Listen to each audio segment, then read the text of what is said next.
Hola, soy Emilio Lezama y esto es Los Hijos de la Malinche rumbo a 2012. Durante esta serie de programas estaremos abordando de manera propositiva aquellos problemas que consideramos aquejan a nuestro país. Para ello, hemos invitado a una serie de personalidades de diferentes ámbitos y les hemos posado las preguntas que creemos son fundamentales rumbo a 2012.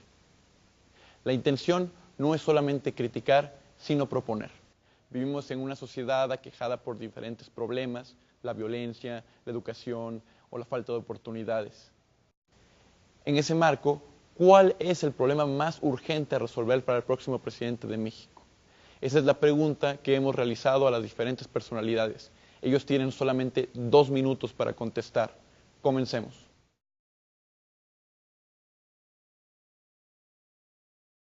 El problema más urgente de resolver en México es imposible de decirlo porque son varios. Pero si habría que escoger uno, en cierto sentido, injustamente, es el económico. La economía mexicana no repunta desde la crisis de 1982. El crecimiento promedio del PIB per cápita es de 1 o menos del 1% desde entonces.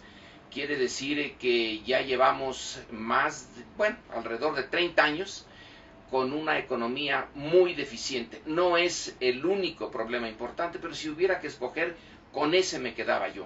La economía y lo que se deriva de ella, la creación de empleos y la confianza del país en su futuro. Yo creo que el problema más urgente, y sobre todo subrayando esta característica de urgencia, creo que es la violencia, la inseguridad, el crimen. Creo que es la gran amenaza en este momento para la sociedad mexicana. Creo que es uno de esos problemas cuya resolución es requisito para atender cualquier otro problema mexicano. Desde luego que no se trata del problema más grave, pero sí del más urgente. Creo que es la condición para que tengamos la capacidad de atender el resto de los problemas mexicanos. El problema más urgente que tiene México que resolver en estos momentos es la consolidación de una cultura democrática.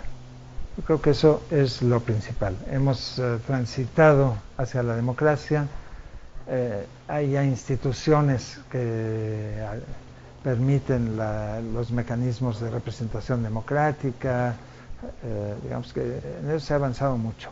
En lo que no hemos avanzado es en la gestación de una cultura cívica, democrática, moderna.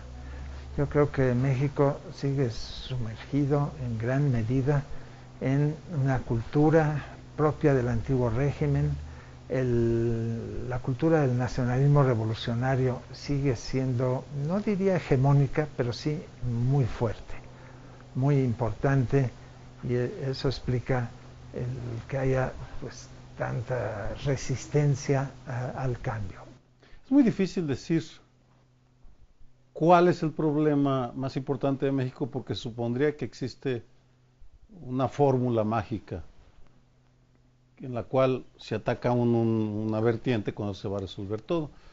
Me parece que el problema mayor es la incapacidad de la clase gobernante de aceptar e incorporar que la democracia vive una crisis monumental, no está funcionando o funciona muy mal, y que tenemos una situación de conflicto bélico, de guerra en algunas partes del país.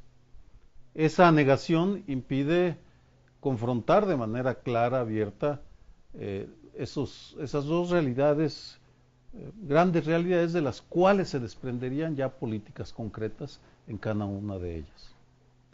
Son dos, no los puedo separar porque están íntimamente relacionados, la corrupción y la desigualdad. La corrupción que nos viene de muy lejos, que tiene que ver, según yo, con el choque de civilizaciones y con el acátese pero no se cumple de la colonia, y con la distancia entre la norma y la realidad, y con el hecho de que es más fácil, más barato, más conveniente en México evadir o violar la ley que cumplirla. Y la cultura, la inercia cultural de la ilegalidad que todo eso ha generado, que ese es uno de los tumores cancerígenos de México, está íntimamente vinculado al otro tumor, que es el de la desigualdad, el de la desigualdad social, no la pobreza.